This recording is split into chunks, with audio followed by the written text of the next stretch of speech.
Oh. Yeah, could you get those?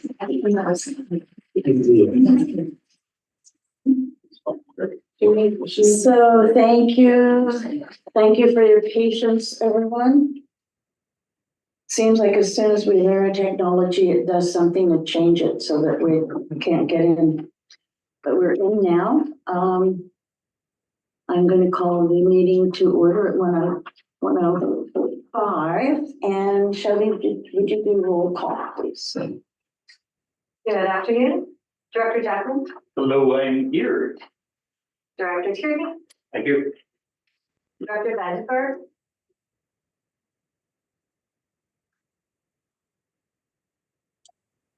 Director Vandenberg is in the old WebEx meeting. I just emailed him and told him that he needed to go to Zoom. Thank you. Thank you. Director Watson. Hello, I'm here. Director Graham. Present. Director Newell.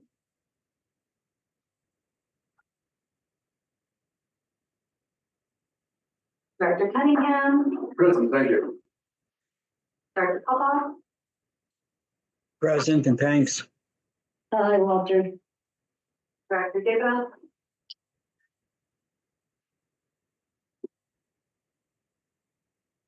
Director Engra. Present. Director Weatherhead. Present, thank you. Jermaine. I am here. And Director Hewitt. I am present. Good afternoon. Thank you. Good. Hello, welcome everyone. And I guess Director Vandenberg will join us when he figures out the Zoom. And we acknowledge and respect the Indigenous peoples within whose traditional lands we are meeting today. The agenda has been circulated. I would entertain a recommendation that the agenda be adopted as circulated. Sure, so moved. Tierney and Jackman.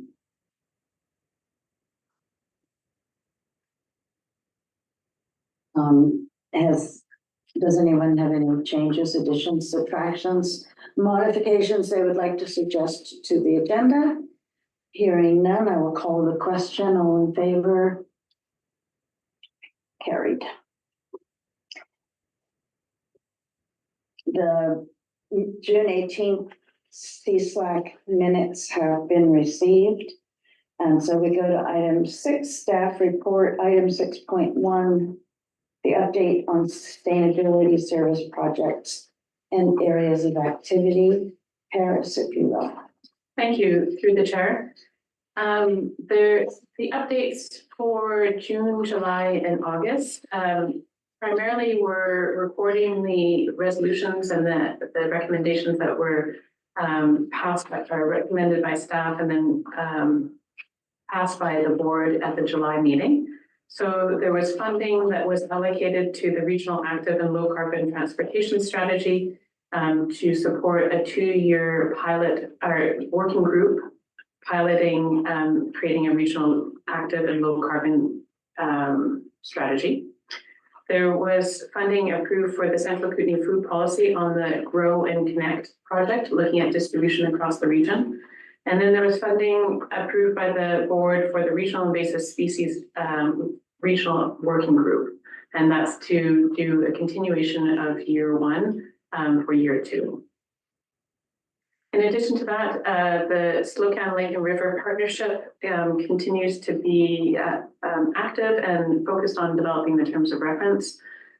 We met this morning with the steering committee, so First Nations and the RDCK. And the natural asset management, the Weimer watershed project that is underway. We are working on preparing the RFP and plan to launch it at the beginning of September. And that's it. Does anybody have any questions for Paris? Director Cunningham? Thank you, Chair. Chair Paris. Paris, with regards to the natural asset management plan, are we involving who in that at all, just from the point of view of keeping them involved? Good, Thank you, through the chair. Yes, not as a project partner, but as a key stakeholder. good, wonderful. Anyone else have questions?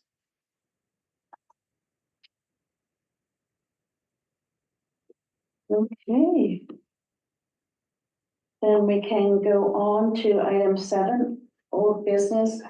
Item 7.1. For discussion, CSLAC terms of reference update.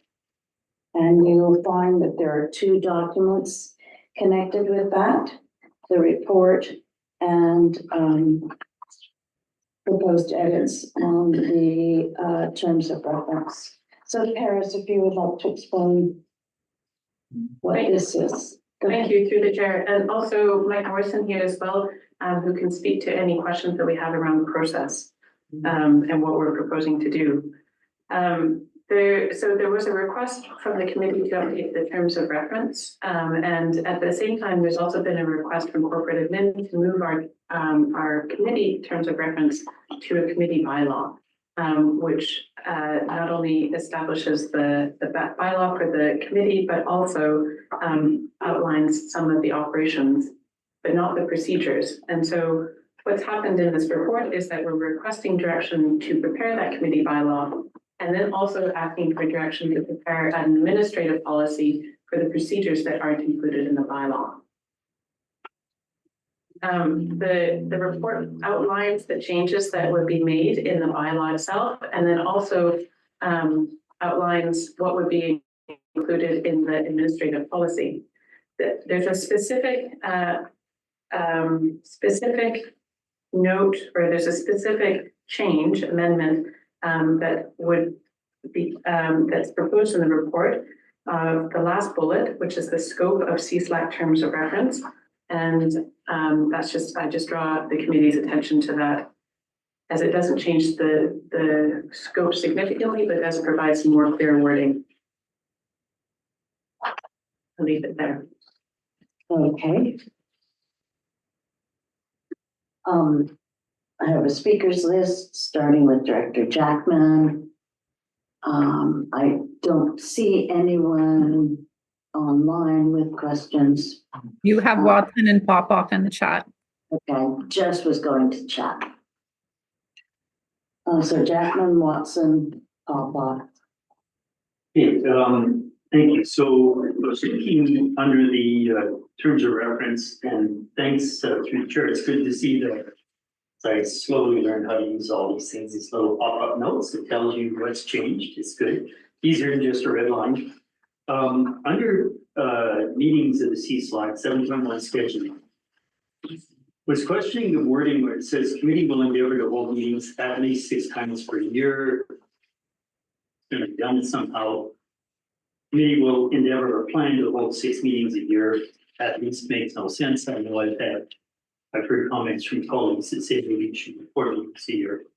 But the question that drew more of my attention is there's the use of the word summons a meeting. The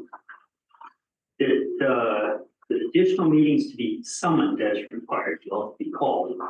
RDC, and then it says the RDCK General Manager Development Community Sustainable Services in consultation with the chair will summon meetings. So sort of 2 things there.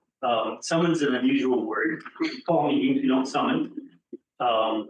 And I don't think we have any senior managers who call meetings. It's always the chair. So I don't understand, through the chair, Sangeeta, why your position would be named there. It seems unusual and unnecessary. Simple statement, because we know all the other procedures, chairs and our functions, and we're supposed to be on top of, that we will plan to have 6 meetings a year, period.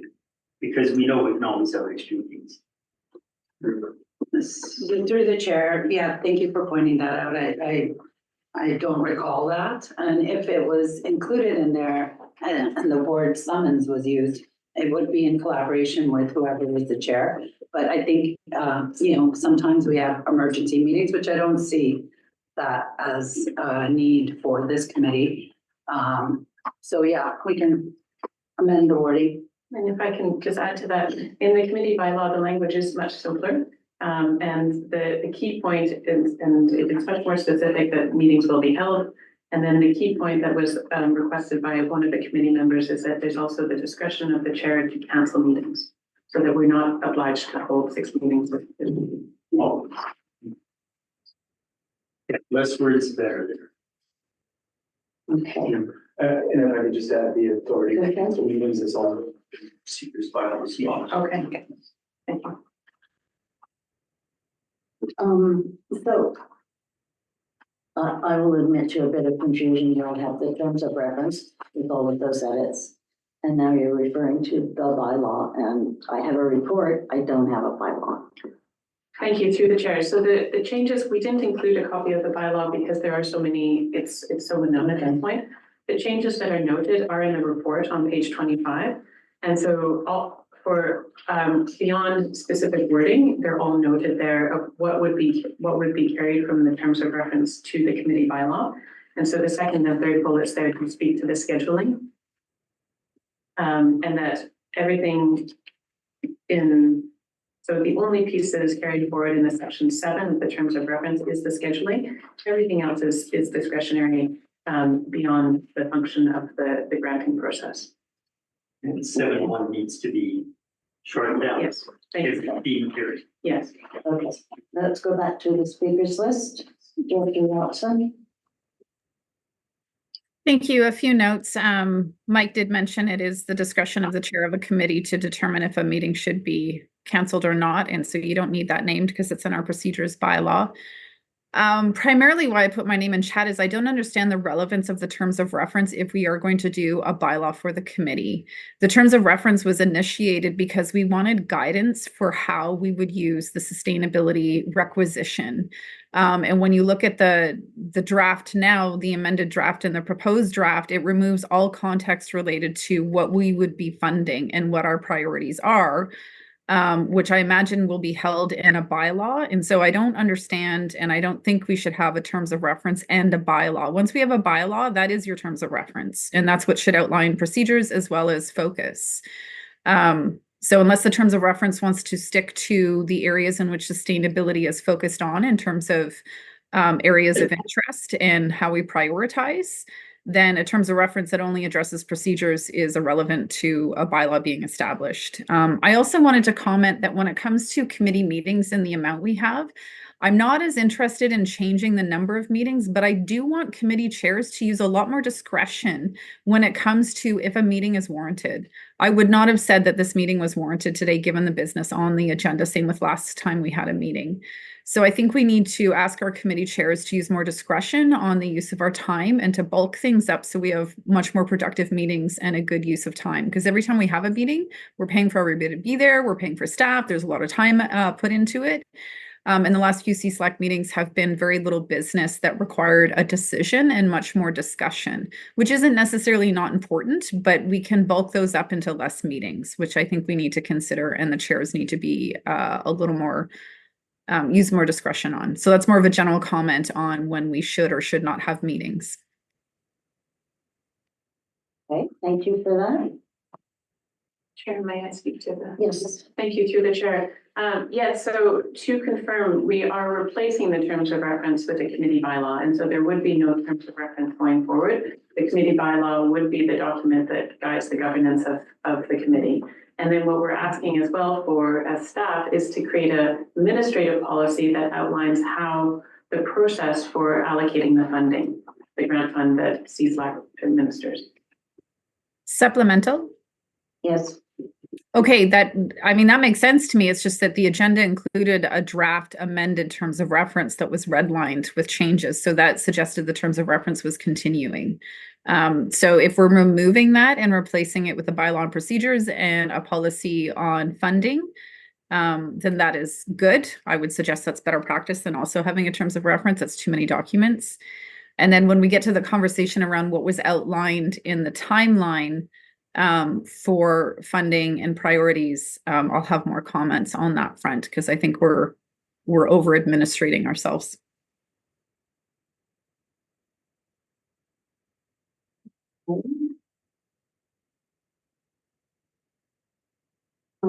Director Popoff.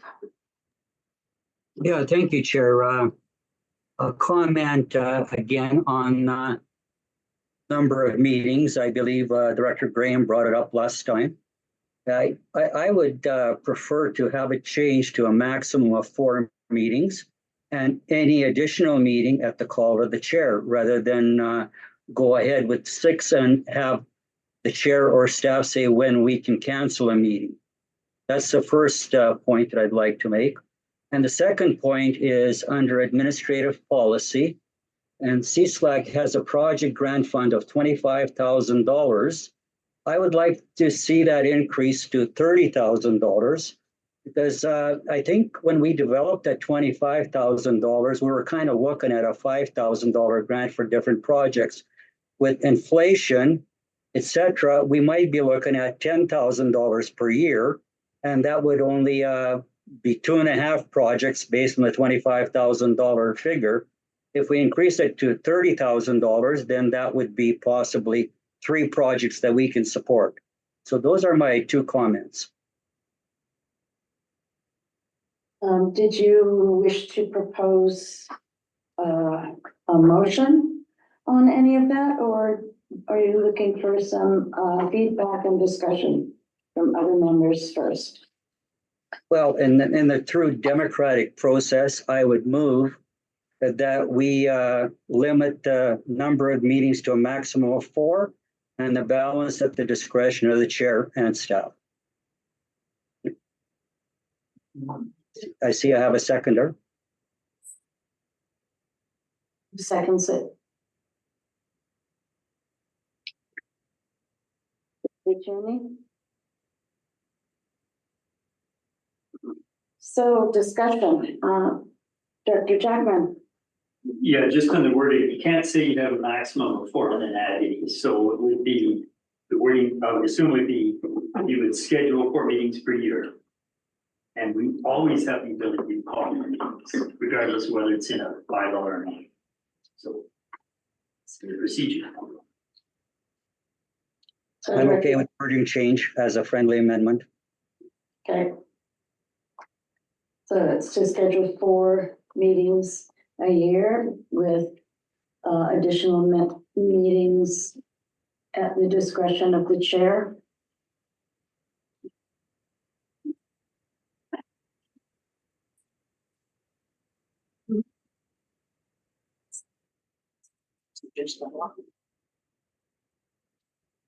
Okay, Just schedule 4 meetings. just schedule 4 meetings, okay.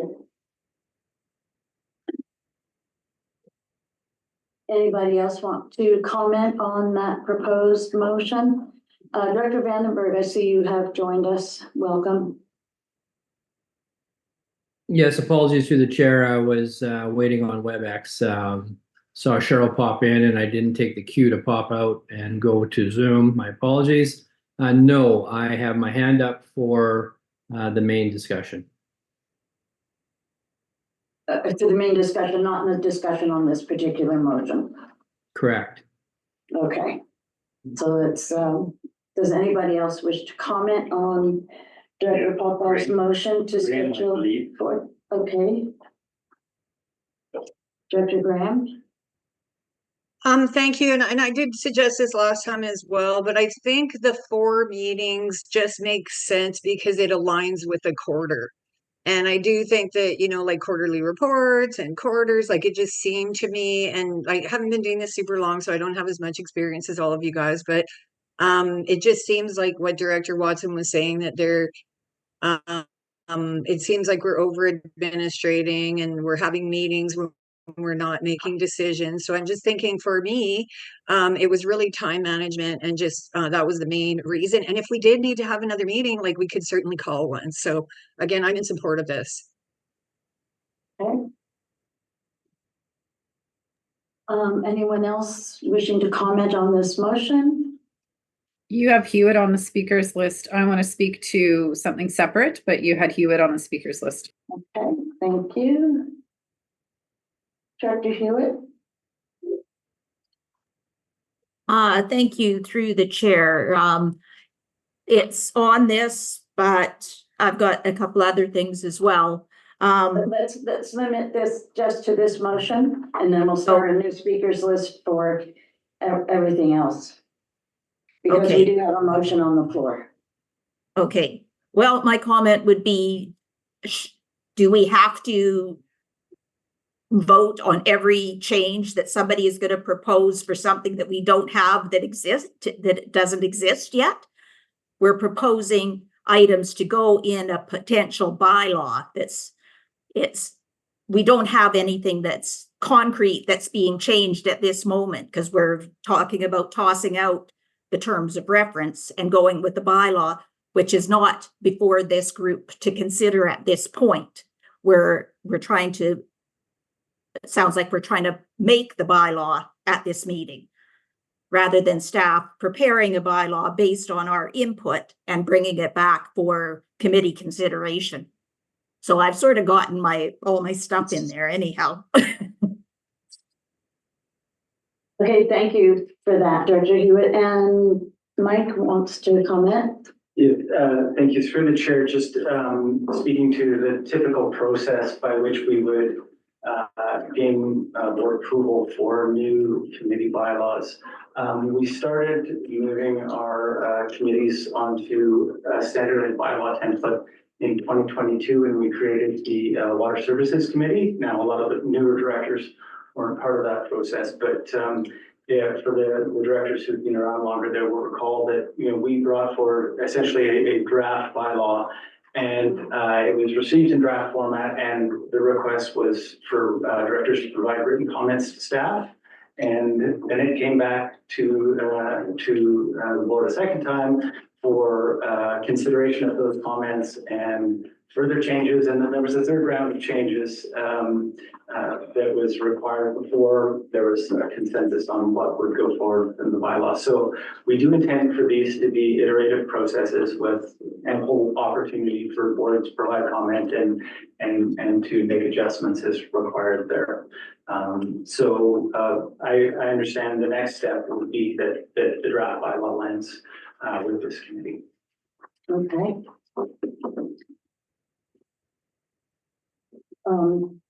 And in defense of this discussion, Director Graham brought this same matter to our last meeting, and we had a fairly robust discussion around the number of meetings, and the best of my recollection, the consensus was that 6 meetings a year keeps us aligned with the kind of decision making we need to do about proposed projects and aligning them with the budget. There appears to be more desire for going to 4 meetings as demonstrated in this discussion, and Director Popov's willingness to put this as a motion to be voted on, and I assume would be used as input toward the committee bylaw that's being developed. So with that motion on the floor, unless anybody wishes to comment more, and Director Watson says it can be a direction to staff rather than a full motion. And I would agree with that. Director Cunningham has. Yes, Chair, just speaking generally as an English teacher, there is no such word as administrate.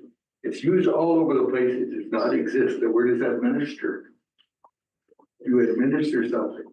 And I checked with the Oxford English Dictionary. I wasn't an English person, but to make sure that, because I hear it all the time, and it just grates somewhere deep within me. Okay. People are making up words, and I don't know. So an administrator administers. He doesn't administrate. Okay. At just this point, and could we change any wording that uses, anything that uses the word administrate to administer? please? That also is a direction to staff. Thank you so much. I really appreciate it. It's just a small item, but it's just frustrating. So getting back to the item, Director Popoff, this should become a direction to staff, and does that satisfy you at this point? Thank you, Chair. Through the chair to Manager Morrison. So, and this is where I'd like to get an opinion on that. Is this motion in order, or should it be a direction to staff to include it in the bylaw? Because last time we discussed it, and the direction, from what I understood or suggested direction, was to have 4 meetings, but it was not included in the, I guess, the terms of reference that were basically redlined.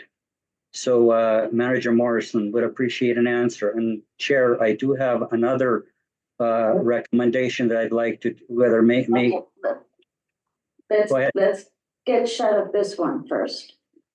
Through the chair, yes, I believe it is in order to do this as a resolution.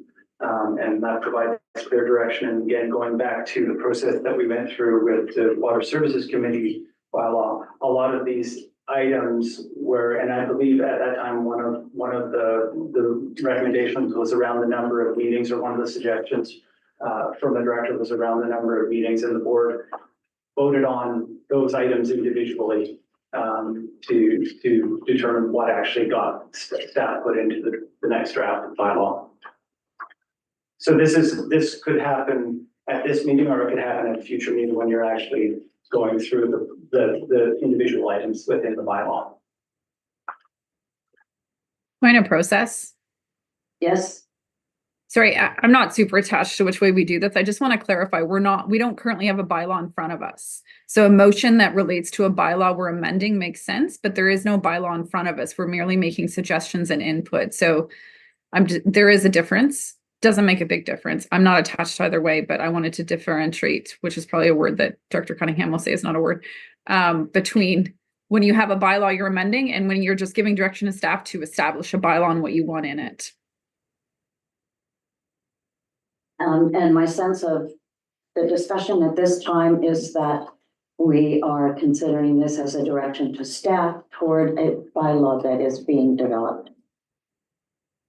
So, direction to staff to change it to 4 meetings. Nobody spoke against that except me. So, towards the bylaw being developed. Director Popoff, I will put you back on the list, but I have Watson, Hewitt, and then Popoff. Director Watson, you just had a great comment there. So on to Director Hewitt. Sorry, my speakers list was not the point of process. Okay, sorry. What I wanted to speak to is that, and this is a question through to staff to, I believe Mike, but there's a conflict for me when we're specifically designating in a bylaw that is not the actual rate limit or the bylaw limit that is specific to what we will do with taxation. So a bylaw is generally going to tell you what your limit is, but that's either through the rate per thousand or through the total amount. But to specify in a bylaw that a budget will always include 25, 30,000, whatnot as a grant undermines the fact that every budget we debate that. And I don't want it to be a guarantee that we're always doing that, because this is a place where we need to hold discretion when taxation is way too high due to things we don't have discretion on, such as the other 180 services that we provide. So I would not actually include a provision that mandates the 25 or 30 or any amount as a grant amount, but that it's recommended on an annual basis, and through the usual budget process, it will be debated and can be removed, which is the process we go through with budget. So I want us to be careful about putting something in a bylaw that could very well change that budget process, and we need that discretion. So sorry, the question to Mike is, if it's in the bylaw, do we still carry the discretion at budget time to vote to not do the funding for a grant? Yes, but through the chair, I believe the correct way is to not have it in this bylaw. This is not the place to be determining allocations. This is a governance bylaw that describes, what duties this committee has been assigned by the board in terms of the membership, the frequency of meetings, the basic rules around how the committee functions, in addition to the procedures bylaw. It's not the right place to do that. This can be covered somewhat within policy to provide guidelines around how the funding is used. But if it's an allocation or providing certainty around money piece, that is usually done within a service establishment bylaw. That's the will of the board, but that's a more involved process to amend. And I would suggest, assigning specific amounts of grants within even a service establishment bylaw is something that we typically wouldn't do. So generally, my recommendation on this would be to consider policy around how that's done, but then really it's done as part of the annual budgeting process. Supplemental? Yes, go ahead. And Thank then I have a question. So it's Go ahead. important so thank you, Mike, because what I heard there is that we're currently talking about the bylaw to establish, to support the committee we already have, but we're establishing a bylaw opposed to having a terms of reference that guides it. But we would not hold the grant amount. We would not list that in the bylaw. It could be addressed through an administrative policy that is at the discretion each budget cycle. Is that correct? Yes, that sounds correct. Okay, then my last comment is just that I don't think we need to name a number at all, because we could have a year where we're like, you know what, we're doing really well, let's make it 50,000, or there's a project that's worthwhile, or a year that's really tough and we're going to bring it down to 10. So I just want to give caution to putting a number in any kind of document that holds us to that. I guess we still have the discretion, but it will set an expectation as well. So let's be cautious over what that number is. Grants are extra, grants are bonus. Our business and the discretion we don't have in most of our business means we have to be that much more critical when we're deciding to do grants. Okay, thank you for that. And I appreciate the specificity of it that we're getting to. And my question to Mike is, would it be included in the bylaw that one of the duties of this advisory committee is to administer a program of grants?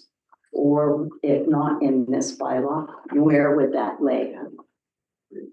Through the chair, yes, that's exactly the appropriate wording to have around within the bylaw.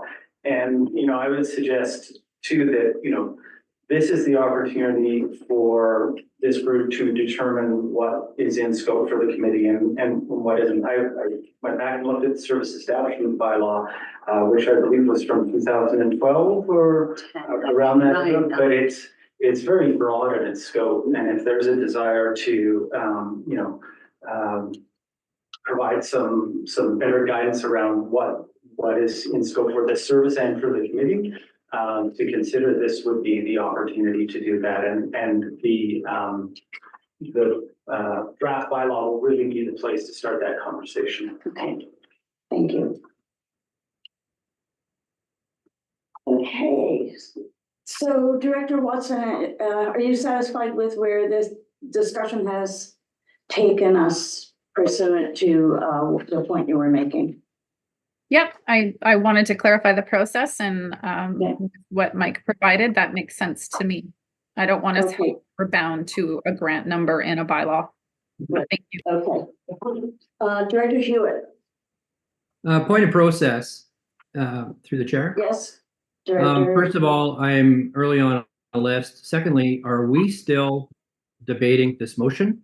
Because our conversation is going beyond the motion. And I just need clarity as to where we're at and what direction we're going. Thank you. Okay, so it was going back to Director Popoff's motion. In discussion and on recommendation of staff, it was determined that that would be a direction to staff, not a motion. And I believe, I could be wrong, I believe I asked Director Popoff if he was satisfied that it would be a direction to staff, not a motion. Yeah, Chair, if I may, I'm getting now a little bit confused, and according to Director Vanderberg, we're drifting here and there all over the place. I do have a motion on the table that has been seconded. Now, that could be a direction to staff, but when I take a look at our terms of reference, there are, in the yellow marks, it says included in the committee bylaw. So I would like that included in the committee bylaw. That's the only point that I was trying to make. And the direction that I was seeking for, whether I do it as a recommendation or direction to staff to include it in the bylaw. My understanding was, and that was a suggestion made at the last meeting, but it was not included in the bylaw, which we haven't seen yet. So all I want to do is see be included in the bylaw. And then when we have the draft bylaw, somebody can make a motion to change it to 6 meetings, etc.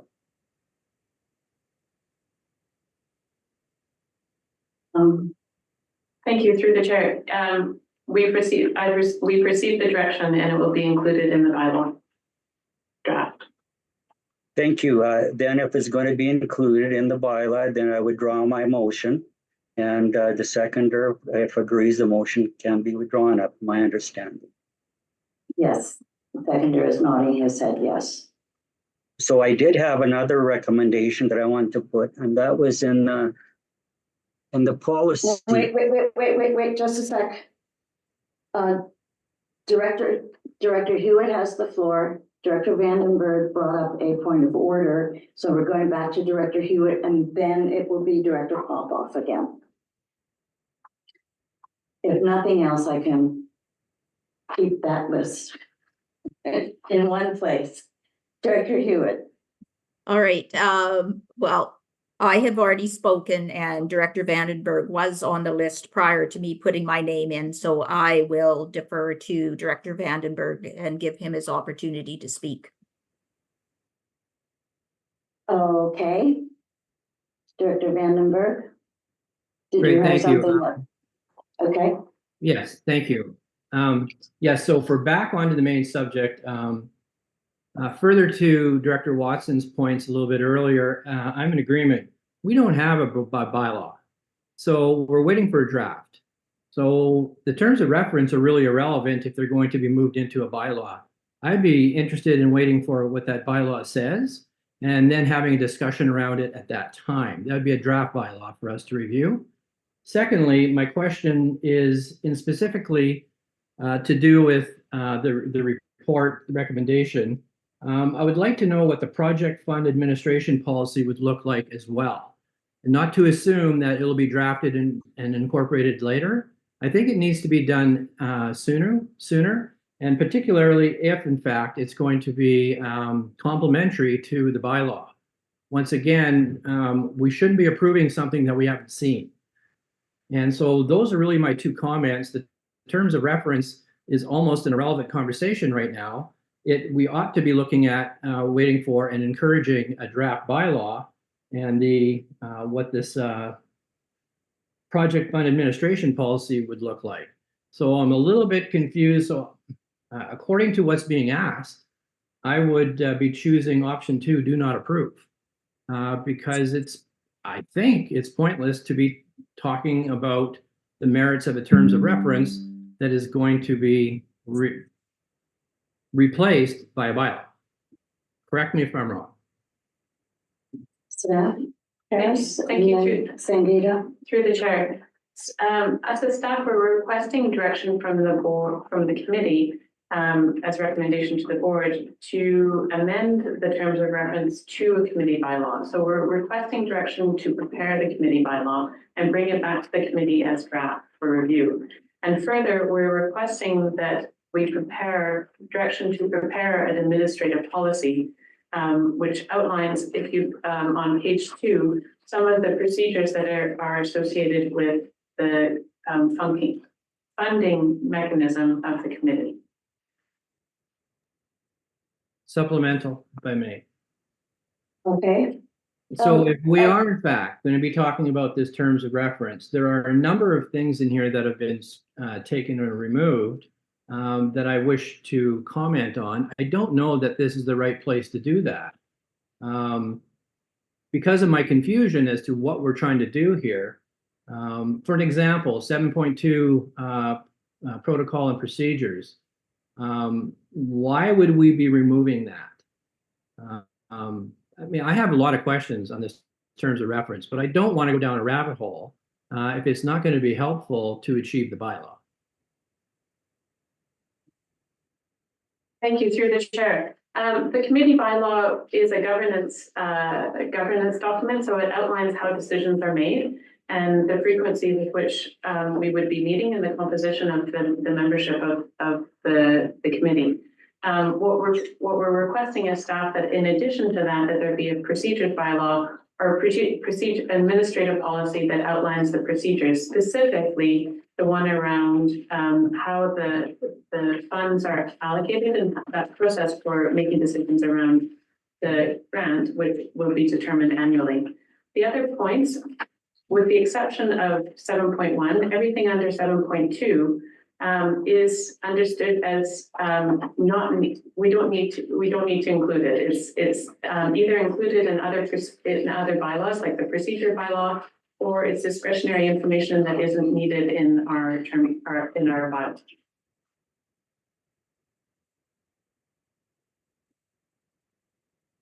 I believe that Sangeeta wanted also to comment. Yeah, through the chair, and I don't want to confuse things any further, but what I would suggest is we refer the development of the committee bylaw back to staff. We have received direction on including 4 meetings, and we can do that. We can prepare the bylaw, and as Mike Morrison pointed out earlier, these processes sometimes are iterative, take several 3 meetings to go through and make sure that the terms or the new bylaw reflects your wishes. So we can keep working on that. But I also heard Director Vandenberg say that we need some clear direction on how to allocate the project funding, and that should be done before budget year. So that's something we can work on to bringing a draft to you if that's something you direct us to do. And it's part of the recommendation from staff. So I would suggest referring the bylaw for now and just maybe focusing the discussion. That's okay at the chair's discretion on the other item. Supplemental, if I may. Yes, go ahead. And I'm hopeful that the comments that I have made for this terms of reference, I can share for the purpose of developing a bylaw. I would like to make a motion that we refer this to this matter at this time. I Bring back bylaw. And to bring Okay. back in a bylaw. I'm going to ask you to hold that because we have 3 other speakers on the list for this, as part of this discussion. And then I'll circle back to you after those people have had their opportunity to speak. And you can introduce that motion to refer at that time. I don't want to cut them Thank you. out of the discussion Respectfully, first. point of process, the last discussion, Director Popoff was able to put in a motion to which we stopped and entertained. I don't know that this is any different. Because you're trying to stop the discussion, Kelly. The motion that you're proposing would stop the discussion, and there's 3 people who haven't spoken yet. I will circle back to you to make that motion of referral. And I respect the chair. Okay. Yeah.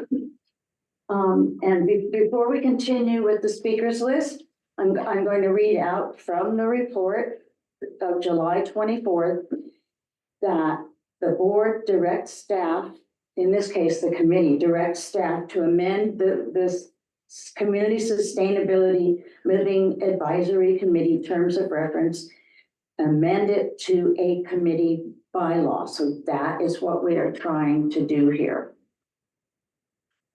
So yeah, it is confusing because we have terms of reference in front of us, and now we're trying to make recommendations to staff what to use from that and what to use from wherever to develop the bylaw. So just going back to the speakers list, Director Hewitt. All right, thank you. And through the chair, I don't know whether anybody's actually moved the motion, but I think the motion as it's worded is totally incorrect because we're not asking the staff to amend the terms of reference to a committee bylaw. We're directing them to draft a bylaw to replace the terms of reference. If we're going to get, but I know it's a little nitpicky, but we're not amending the terms of reference to say that we're going to look to a bylaw in the terms of reference. So I think the wording should be different. And I just wanted to make a comment on the fund administration. I don't know whether we should be putting that in policy because setting budget and what we're going to fund should be the committee's work each year at budget time. We may decide that we're not going to fund projects that we have for years and set that in stone, virtually in stone, saying these things are going to be funded year over year over year, when we may change our mind. We might find something else that we want to put our funds towards in a certain year. But if organizations point to our policy that says you will fund us every year, basically in perpetuity, that might be the assumption, and it may not be the case. The membership of the committee may change their minds. And if we've written it into a document that we will fund these things, that's just my comment on that. Okay. And I agree, and this has been mentioned previously in this discussion, that it should be more or less that CSLAC will administer a grants program with the amount to be determined on an annual basis. These are all just directions to staff. Director Popoff. Thank you, Chair. A couple of things here. My understanding is the bylaw will be brought back to another meeting where we can have a good discussion on it and go through it. It's going to be for the first and second reading, or either just a draft bylaw to look at. I'm looking at project fund administrative policy, and there's a different opinion of an administrative word or whatever, but I'm not focusing on that. I'm looking at the CSLAC has a project grant fund of $25,000. And I heard Director Watson mention that we should not put amount in there. And I did not really understand. That amount is not in the bylaw. That amount is in the policy. Now, my suggestion was to increase that to $30,000 and taking direction from the chair. Where would I make that comment that could be reflected to increase that? And then we'll have the committee take a look at it. If they want to increase it, fine. If not, that's fine also. I just want that in there. I would like to have it in there. Let's put it that way. Mike? I can speak to that, I guess, the chair. When we develop administrative policies or any policies, we design them to be decision-making tools to assist the board in making good decisions. So it's about setting some guidance for the committee or the board to refer to help determine, what they're doing with the with funding or how they might determine other matters. But having specific amounts within a policy is never a good idea, whether it's within a policy or within a bylaw. You run the risk of bettering the discretion of the future board to determine the annual budget, which is something that we always want to avoid at the front end rather than deal with on the back end. So certainly when this policy comes forward, I'll be working with Paris on this, and it will be really a guidance. It should be a guidance document to help this committee make good decisions around what gets funded and what's not, but it shouldn't be in any form describing who gets what or how much anyone gets or how much the committee allocates on an annual basis. That belongs in the budgeting process. Okay. Did you catch that, Director Popoff? Yeah, a supplemental. So, the $25,000, I understand it's for budgeting process. It can be less, it can be more. So my suggestion was to make it $30,000 for the budgeting process. So And the question was, where do I put my suggestion forward so the committee can consider it? And when we get to budgeting, is what it sounds like to me. Through the chair, to Director Popoff and the committee, when we develop a policy on how we evaluate projects, really that's gonna determine on what projects you approve and how much funding you wanna allocate towards them. So I think it's a good idea to, as Mike suggested, not to include an amount and instead look at that evaluation process as a means to maybe, cap how much the board can allocate in a year, if that's what you choose to do. It's up to you, or not even specify an amount, but use that evaluation of the projects when we do that policy up as a means to understand how much you need to allocate in the budget that year towards those projects. Sorry, that was kind of a circular. Circular, but what it comes back to is that we determine annually what the amount will be. Yeah. And to answer Director Popoff's question of, where, when, it would happen at budget time when we develop our annual budget, because we would be operating under a bylaw, so we would have to have a budget process that fits in with the general budgeting that's going on throughout the organization. So that's where the amount would get set. Clear? So a supplemental, then we should remove the $25,000 completely out of there, or do we put in $30,000 or $25,000 as a cap? No, remove the amount. Okay, The I'm happy with bylaw that. itself will not have an amount. I'm good with that. Okay, great. Cunningham, Watson, and then Vandenberg. Thank you, Chair. Do we have, my question, do we have time to do this? I heard words about referring and things like that. If we refer this, but nothing to discuss, that doesn't sound like everything. So we're now looking at passing something that's going to give us a draft bylaw, which we'll look at the next meeting, which is scheduled for Point of October. process. Director Watson, go ahead. What? Yeah, so we're really confused here. We're not approving a bylaw. The motion should be giving direction to staff to draft a bylaw. Then that bylaw comes back to us and we have the debate and we go back and forth on it. So that it's not referring the bylaw, we shouldn't be referring anything. We should be moving a motion that says, yes, staff draft a bylaw. The amending of the terms of reference should have nothing to do with that motion. Once the new bylaw is in, you can rescind the terms of reference.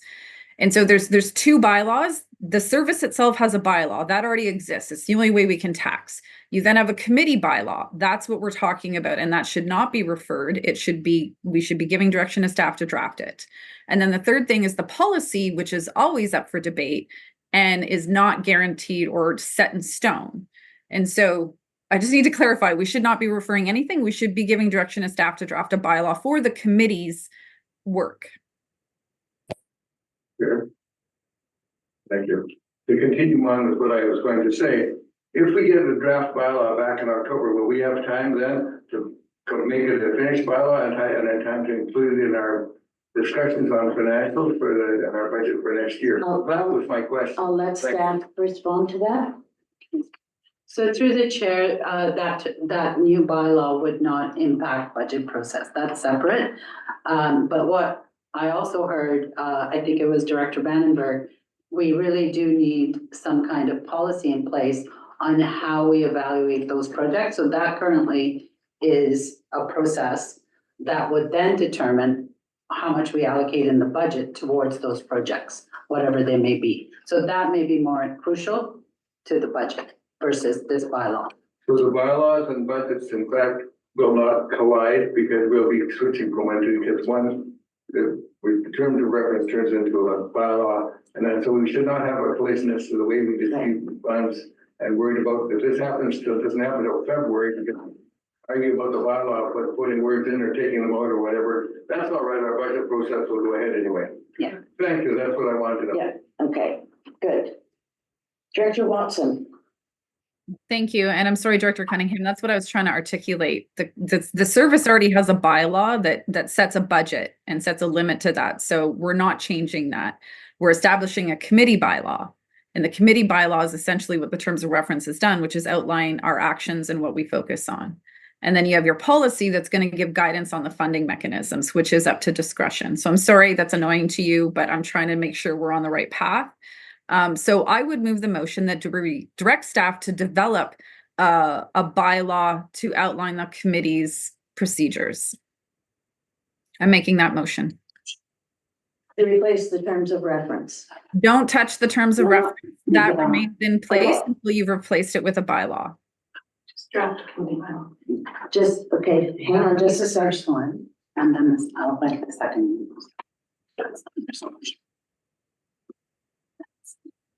So Director Watson, you are making a motion that the committee direct staff to draft a community sustainability living advisory committee bylaw. So, Thank you. Second, okay. Let me make sure that I get this right. Okay, And then once you're done that motion, I would do a separate motion on the policy, because when you combine those two, you're aligning their timeline, and I would not do that. okay, so let's take this one. It's on the floor. That CSLAC direct staff to draft a community sustainability living advisory committee bylaw, period. You can say if it's, to be clear, if you want, you could add to replace the terms of reference when approved.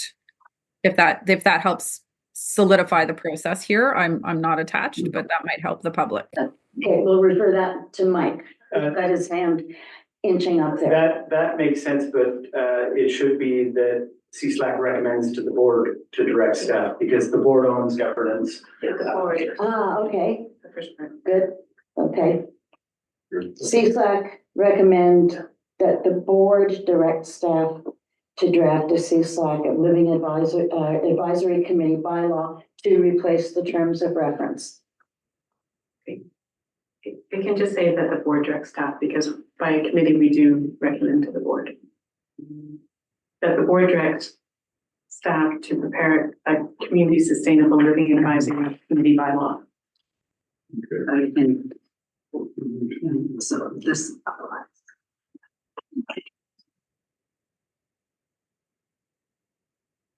Okay, just before I read this out, I just want to say, get this right with staff. We have, as a committee, we can recommend at the board. We're not directing the board to do this. We recommend to the board. We recommend that the board direct staff to draft a CSLAC bylaw to replace the terms of reference. Okay. We'll read it one more time. We recommend that the board direct staff to draft a CSLAC bylaw to replace the terms of reference. Director Watson and Director Tierney, are you good with that wording? Yep. Okay. Discussion?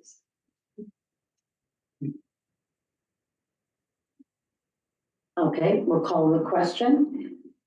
Since we have people online, I'm just going to ask for votes in opposition. Is anyone opposed to this?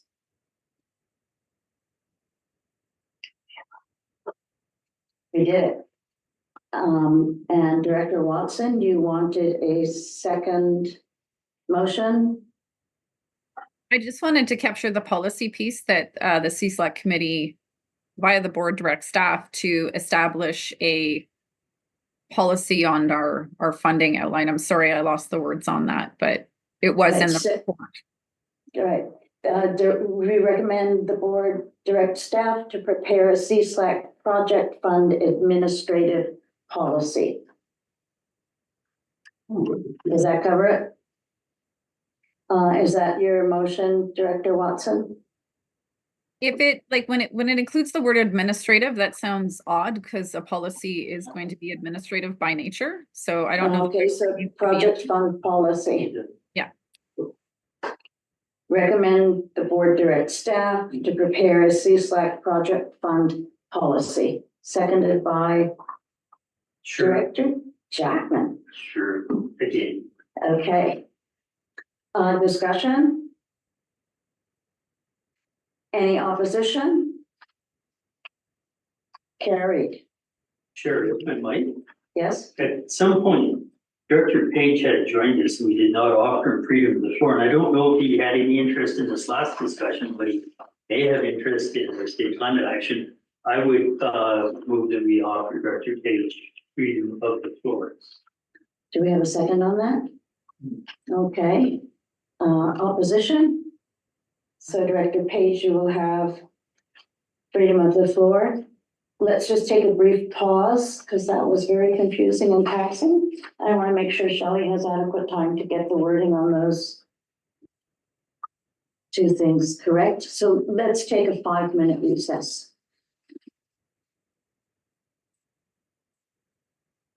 Wait, I want you to read this. Please. I just put my glasses. Okay. Feeling obliged again.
I unmuted. Okay. Okay, we are back. We're back at it. Director Vandenberg, you still were at the end of that speakers list. Do you wish to comment at this point? Oh, thank you, through the chair. Are we moved now to the next item though, 7.2.1? We certainly can, if you don't want, you know, if you're done with the bylaw discussion, we can happily move on to the Yes, with due State of respect, I think climate we have action, finished that yes. piece of business, and so I think we're ready to Yep. move on to 7.2.1, to which I will put my hand up to that because I do have a question, but of course I would like Paris to start. Okay, Thank you. Through the chair. yeah, Thank you very much. This was an item that was referred from the board. So the state of climate action was brought to the board for receipt in July. And there was some request for an opportunity to discuss it further at CSLAC. And so we put it on the agenda. Just as a reminder, the State of Climate Action is our annual reporting tool where we report on the progress of actions that have happened at the RDCA. This particular report is for 2023. And we are preparing a report for 2024 as well. It's we have a rhythm of every 4 years, we prepare a more substantial report. And so this year is the 4th year, and it will include a reporting not only of our corporate emissions, which we do on an annual basis for the local government climate action program, but also our community emissions. And so we're conducting what's called a community energy and emissions inventory to report on the level of emissions in the community. As well, we'll be doing an accounting of all the actions that we've been reporting on for the last 4 years to show trends, and then put forward a report on where we are currently based on and how that relates to our projections and where we need to go to and where we'll probably be. Thank you. well said. Okay, we're going to start the speakers list and okay, I have people already have put their names in online. Vandenberg, Watson, Ben Graham, Ben Jackman. Yes, so thank you, and through the chair. My question would be directed to Paris.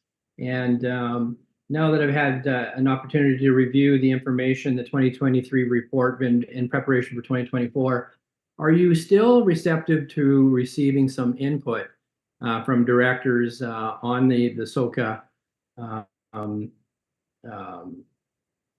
report format? Because I do have some concerns on a number of the, not the goals, but the pathways as they're referred to. So I would like to put forward some comments to help with that. And just need to know if you're still able to and being receptive to that. Paris, go ahead. Thank you, through the chair. Yes, we are very receptive, always wanting to tweak it for improved legibility, understanding. So yes, please, we look forward to your comments. Great, thank you. And supplemental. Yes, I did have prepared a number of those things, and I'm happy to share them with Paris that we may review this again. Thank you. Okay. Thank you for that, Director Vandenberg. Director Watson. No, sorry, I wasn't on the list, not for this. Okay, Director Thank you. Graham. So thank you, and through the chair, thank you, Paris. You actually answered a few of my questions I was going to ask, but just in the whole state of confusion that we've been in lately, I'm going to add to that, which is since I've been a director here, I've received a climate action workbook, a climate action strengthening momentum, RDCK climate actions. I've had 6 pages of frequently asked questions. I've had several smaller brochures. I've had a strategy, and I've had the state of climate action reports. And between all of that, I'm not actually clear where we are with our climate action plan, or even if we have a plan. Because I was kind of told that we had a plan, then we didn't have a plan. And so basically, I cannot answer questions to my residents in terms of the whole state of climate action for the regional district. So that was one of the reasons that I asked for a little bit more discussion on this topic. And secondly, I'm still new here, but what I think would be very helpful for me, knowing that this has been in progress for years and there's been hundreds of thousands of dollars spent, would be to know like what we have achieved, like how many EV charging stations, like what tangible things we have actually accomplished in the start of all of this. And I think I'll just stop there. Okay, Thank you. Through the chair. If I mean, that screen's up. It's been frozen for a long while. That's it. I just turned around and said, nobody's talking. That's, well, thank you. My fault. can the people online hear what we're saying? Yes. Great. Okay. Thank you, Director Graham. So just to respond to how does it all fit together and where are we at currently? So in April of last year, we presented draft versions of Strengthening Momentum, which was the highlights of the RDCK climate action, RDCK climate actions. And then to accompany that document was the workbook, which provided more detail. Both of those were draft items. And then we proceeded with 8 months of engagement in community on those two documents. And what we received as feedback was then presented to the board in April of this year. And along with that, we provided a more tailored down version, a very simplistic version of just the new actions, as well as other items as well. But what was approved by the board were the new actions. So what we have now is something that's called RDCK Ideas for Climate Action. And they are ideas for how we can take climate action. And then there's also a process that's outlined with them for actual implementation or proceeding with those actions. What we've achieved, that's the intent of the state of climate action, is to show what we have achieved. And so under each pathway, you'll see that there is an objective and then an indicator. So the indicator is our reference point for success or where we're heading to. And then the update provides what we've actually achieved in that particular year. And so 2024, the 4-year comprehensive report will show accumulation of what's been achieved in the last 4 years. But on an annual basis, we report out and provide the metrics for what's been achieved. And I'm just looking at page 7 here, and it talks about the number of homes that achieved step 4, step 2. This is with the buildings, the step code. It also talks about the number of people that were registered in the Regional Energy Efficiency Program, 348 in 2023.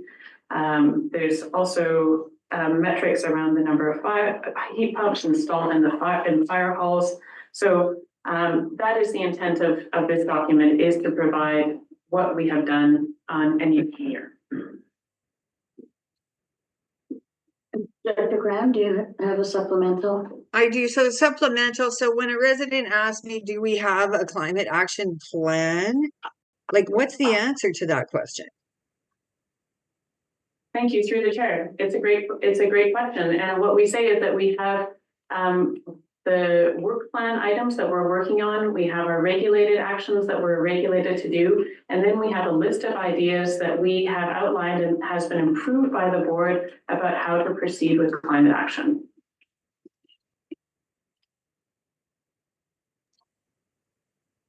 Director Graham, I'll give you another. Yeah, you know what? I'll save my financial question for the board on Thursday. Thanks. Okay. Director Jackman. You lost your screen. I'm just trying to unfreeze it. We're good. Okay. We're good. Pause for a moment there. No, everyone can see it. We can still see. Okay, Director Jackman, go ahead. So I've 3 points. I'll do the simplest one first. The hardest one, I thought, Paris just actually threw the rest of the words on the page from. Really simple one. I like this. First, I like to see the snapshot and the fact that we are quantifying things and saying what we're doing. To Director Graham's concern, maybe we're not quite saying what, that's my third point. But in terms of what we say we are doing, one little error jumped out at me. I think it's an error. We refer to Salmo as the source of the carbon offset for the composting. In 2023, it would have had a minimal contribution. Yeah. And I want to see this document go out to lots of people, so please indicate Preston. Yeah. Other than that, when I went up and down it, it's fine. I give you the page number. It's on page 4251. It's mentioned twice. It's also on page 43. Simple correction to make. One says Preston, one says Salmo. Just don't send it out wrong. On the same line of just before you send it out, something that just didn't quite sit clearly with me on page 48 of 51 in the agenda, or at the very bottom, depending how you pull this up. When we talk about objectives under pathway of leadership and operations, right down out near the bottom, you've got aligning decisions, making the RDC case, carbon pollution targets in all areas, blah, blah, blah. In that, we have an indicator, the level of quality and consideration of climate impacts in board reports and decisions. I tried to really thoroughly read this, and every time I came across this, what are we saying? We don't make quality decisions? Or we don't make quality decisions because we don't have quality reports? Just take that out. To me, if you're gonna rewrite anything, and Director Vandenberg might have 3 or 4 good ideas, I think that's a misnomer. This is evolving. The amount of information we have, the in-depth and the detailed understanding that we have evolves. Doesn't mean we're making decisions that aren't quality decisions. So if we did those 2 little tweaks and anything else anyone else saw jump out, I'd like to see this go wide. Except for what Director Graham just said resonated back to me. This is the third item, if I might. We need to broaden out our intro right at the top. So that's, and I like the way you introduce it. I know we went back and forth on this lots in the past, where you talk about, that we didn't flag that page because they just wrote it down. Ongoing RDCK climate action. So it starts off with many climate action measures are underway. Maybe we should be doing it a little differently. Something more like climate action is a broad topic with varied interpretations of how human activities impact climate, period. The RDCK is, and then Paris just said, responding to legislative requirements, she had 3 things there. To me, that'd be a great intro. This is a broad topic. We're doing these things. And then everything else makes more sense to me. And if I needed to tell a constituent, what are we doing and why, that intro to me would help. And then read the rest of the report, because you'll see lots of interesting little numbers in there. It says there are measurable things incrementally we are doing, whether or not there's a climate mandate from the province. We're just doing this stuff. So I really like the report, like to see a little tweak. And then what's our budget for direct mail out? Printing and leaving these at post offices, stores. I'd love to see people have this. Staff would know those numbers. Thank you, through the chair. Yes, unfortunately, we don't have budget for direct mail out at this time. I just wanted to respond to the level and quality of consideration of climate impacts in board reports. Just to specify that the intent there with the language is to state it as an indicator. So the level and the quality, and it's not to imply that there is no quality or it's a low quality, but more to support, as I understood your comments, Director Jackman, that it's an evolving understanding or it's an evolving area of expertise, and that we're increasing our level of quality and consideration of climate impacts as we learn more about the subject area. But we'll be, the point is noted that we will be careful with our language to not imply that we're not doing anything of quality at this time. Sure. Thank you. Yes. While also strictly avoiding the 4-letter word that starts with P. LAN. Oh, yes, yes, yes, yes. Going through my catalog of. Well, and the cookies, that is a 4-letter word, I'll tell you. Thank you everyone for your comments. Yes, so do we have any further comments or questions on this item? Director Vandenberg had to step away. Director Cunningham, did you? Yeah, thank you. Yes, I have some comments. We've been doing this kind of thing for many, many years, even before we started the committee. So we were, for example, in helping agriculture, and even when we talked about way back in the 80s about making the roads a little wider so people could bike along, but we never called it the same name, but we started those kinds of things way back then. And they've evolved, and we've gotten better, and we're better at cataloging. The question is, are we getting our money's worth? Well, I don't know. I mean, I guess if we're still alive 100 years from now, we are. But if the world bursts out in flames, the way it has a tendency to do every summer, maybe we're not getting our money's worth.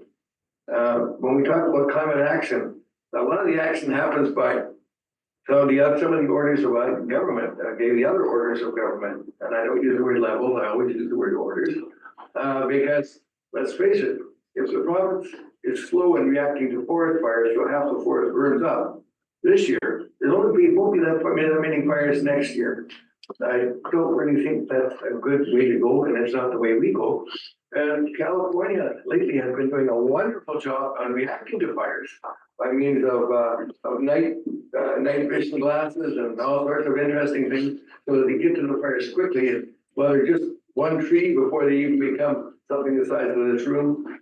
I think that's wonderful. But something happened this year, and they had their big explosion. They got fires all over the place. That doesn't mean they should throw away what they were doing before, but it does mean that we have to be careful. And when you look at what's happening to our climate, I find it astounding that some people still think, well, drill. When you realize things like, and I'm lecturing a little bit, that it takes up to 9 liters of fuel to deliver 1 liter to your tank. And that 1 liter, out of that 1 liter of fuel, only 25% of it actually moves your vehicle. The other 3/4 of it is given away in waste heat. So when we talk about, doing things, we should be thinking about it on a big basis and are contributing to them. And I'm not saying, well, we should all do electric cars. No, we're not going to do that. But the thing is, we should be looking at ways of being really, really efficient in the energy areas, really, really efficient in the ways in which we promote farming and agriculture and all those things. We need to be really, really efficient in the way we take care of natural disasters, whether that be flooding or forest and all the rest of it. And we have a broad spectrum here to work with, and the fact that we're just working at it, even in things like the way we set up our emergency action stuff, I think that's really commendable. And I think if people really knew everything that we've been doing over the years, and how they're getting way more than their money's worth, believe me. Yeah. End of lecture. And I apologize, my rant. Okay. I agree with a lot of what you said. One comment that I would add to it is that we need to always remain clear as to what we can do and accomplish at the local order of government and what we can't. Those things that have to be handled by the other orders of government because they have the resources and they have the reach that we don't have. So it's, I've found it difficult sometimes talking with constituents about some of these actions because they seem to think that we can point the finger of Thor and it's not a fire out with no effort. It's ongoing, educating ourselves, educating our constituents. I'm not seeing any other calls to speak on this item. And it was just for discussion. So we can move to 8, new business, 8.1, again for discussion.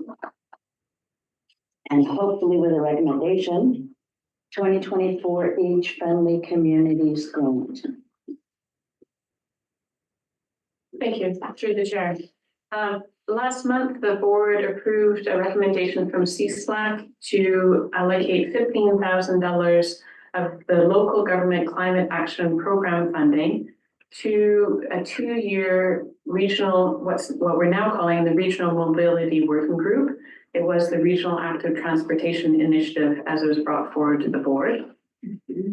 There is a funding opportunity that's emerged that aligns closely with the current draft form and function of this Regional Mobility Working Group. And I say that as caveat because, or with a caveat, because part of the recommendation was that the terms of reference of that working group come back to CSLAC for review. So we're a little bit ahead of our process here. But what we'd like to do is request, what we are doing as staff is requesting direction from the board to apply for $25,000 from the Age Friendly Communities Grant to support the function of and the rollout of the Regional Mobility Working Group. If successful, this $25,000 would offset, so the $15,000 that was approved from the LGCAP funding, that would go back into S100, and then the $10,000 would be used towards project funds to be determined by the working group. That would also be part of CSLAC's discussion and approval. But largely the intent of the fund is to provide transportation options that are age friendly. So particularly given strong consideration to aging communities or aging residents, and to employ a strong equity lens. Both of those are strongly aligned with the intent of supporting rural residents with more active transportation options. So while largely general, it doesn't conflict with the working group intent as it was outlined in the report that came to CSLAC in June. Thank you. Comments, questions? I'll move the recommendation. Okay, I'll second that. okay. You I have a question, and I'm gonna put myself at the top of the speakers list.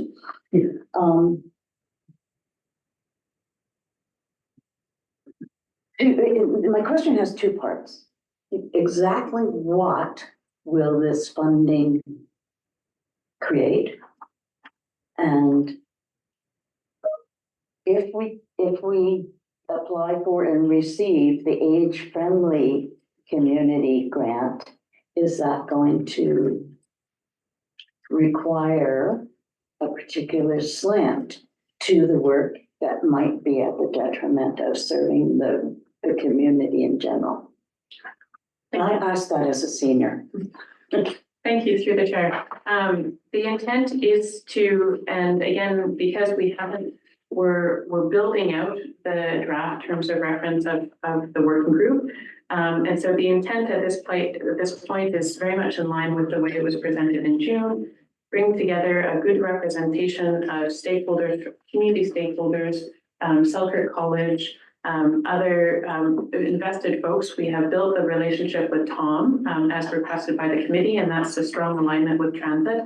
So the intent of the working group is to bring together a strong representation across the regional district of rural areas and rural interests, and then identify project opportunities that advance transportation mobility in rural communities. What this grant is asking is that we pay particular attention to aging, being age-friendly in our actions, and with a focus on aging communities. We know that through transit, that if you plan for aging communities, then you plan for everybody. And also that the grant is asking that we build something that is equitable. Again, that's written into the basis of our focus on rural communities, is that we're focusing on equity and serving equity seeking or vulnerable populations. At this time, and we're still working through the details, but we don't see that it would conflict. If there was a strong conflict, we would not take the funding. Thank you.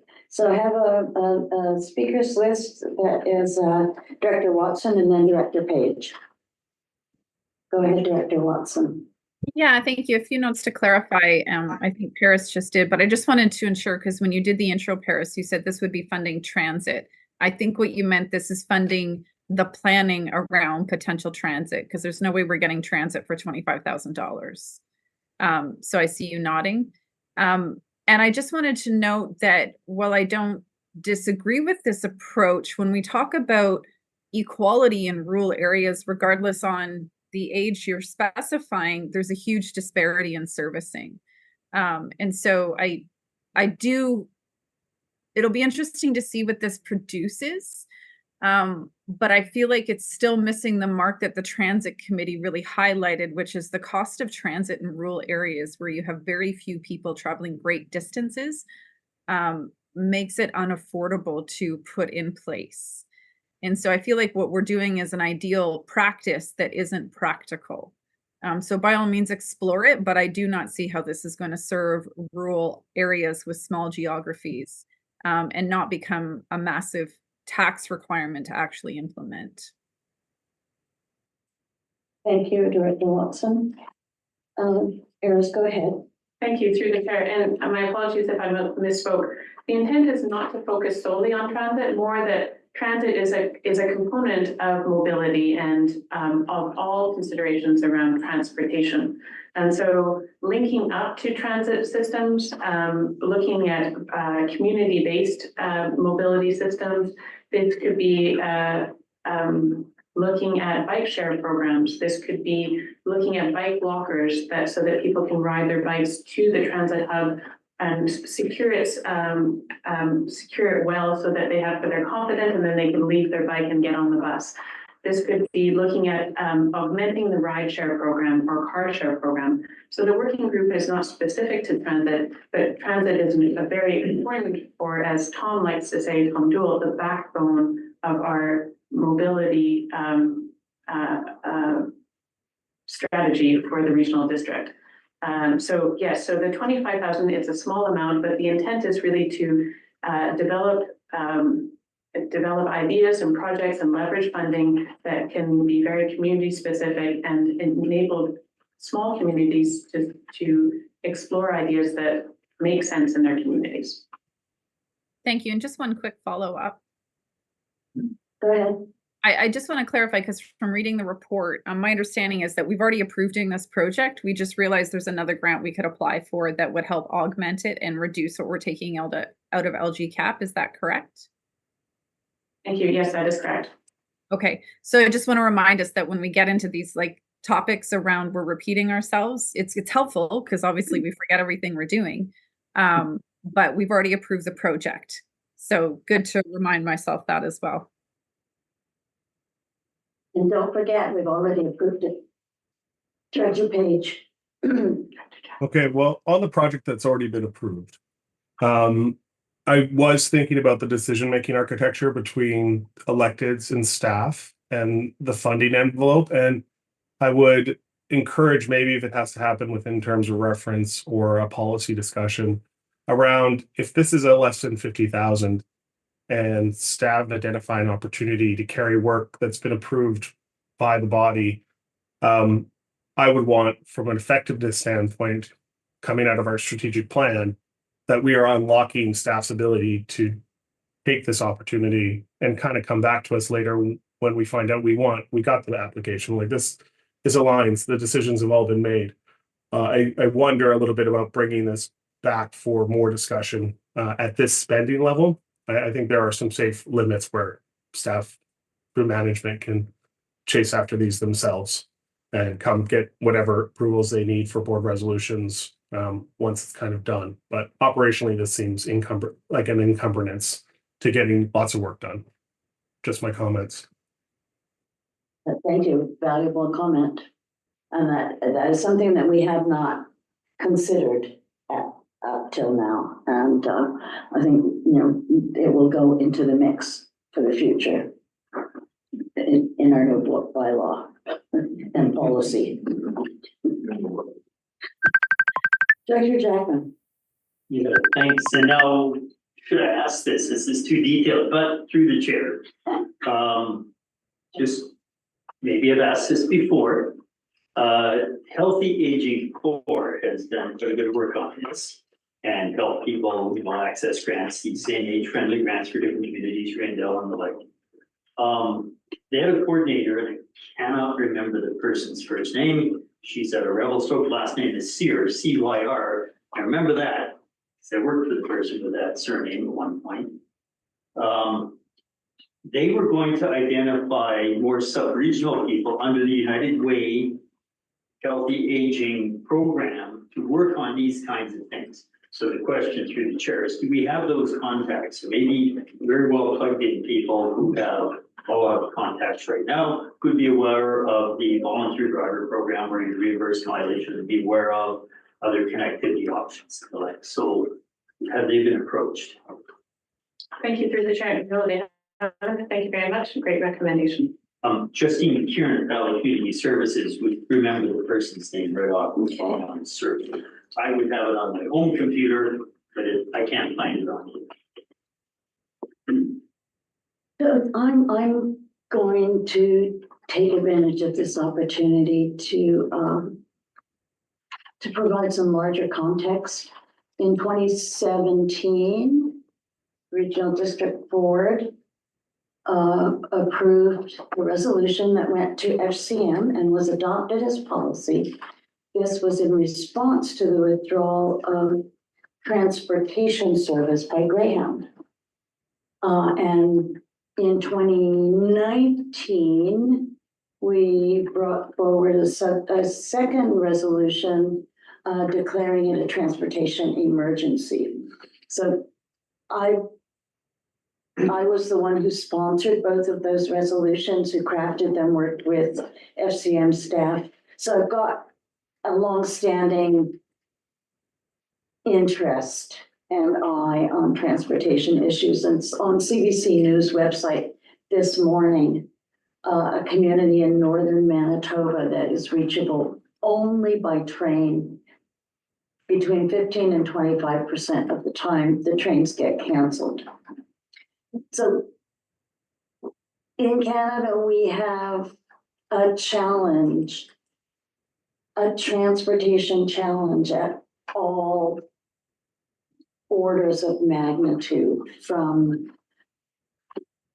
getting, grandpa who's wheelchair bound down to the corner store in the middle of winter because he really wants the outing. And that's a piece of transportation, to things like that community is now starting a program to train people how to operate the trains, because the company is claiming that all of those canceled rides were because they didn't have enough staff. Regional airports withdrawing service.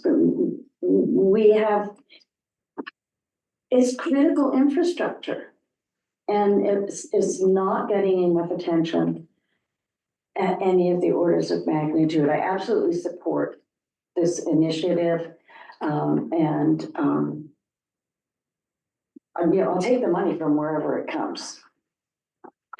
So I just wanted to, sort of like put it in a bit of a different context, because we're sitting here, heads down, reading our notes at a table, and we're talking about something that's very active and very, very mobile and involves seniors, babies, young families, students, professionals, everybody. When you can't get there from here, it's a problem.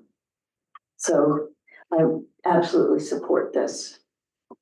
Thank you for letting me use that podium.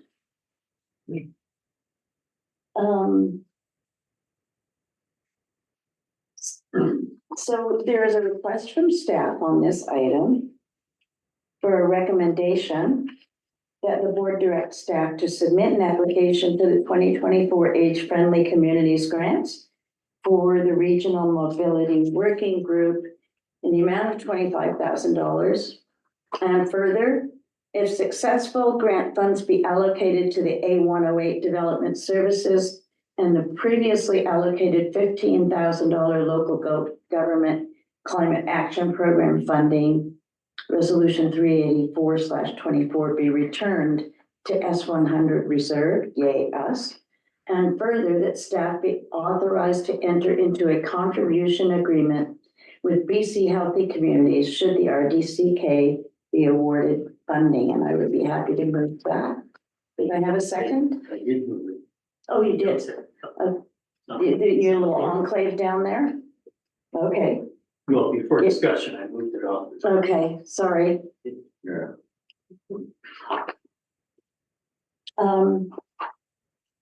Are there any other comments on the topic? Sure. Director Cunningham? Thank you, yes, I agree with the motion. My question is, when do the grants open and when do they close? Thank you through the chair. Closes on August 20th, When did it open? beginning of August, I believe, or. So it's a rather short timeline. Yes. Good, let's get. Good, hop on it. Good, yeah, the Okay. ones in the door are the ones who get the money. I don't see any other names online for speakers, so I'll call the question. Is there any opposition to this motion? Seeing none, it carries. We have public time. I don't actually see anyone online. Somebody listed as public.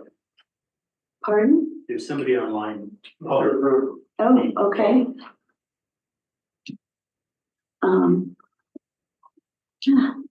Couldn't be here on, right?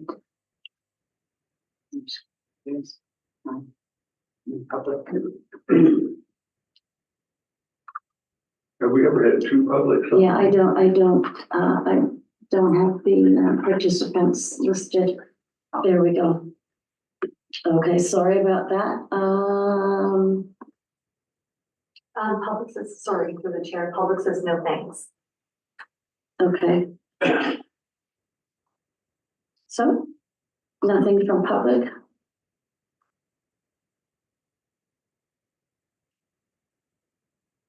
Okay, next meeting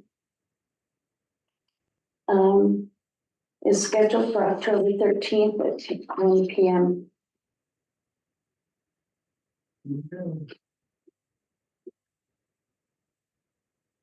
If there's something wonderful emerges before then, we'll let you know, and we may call a question.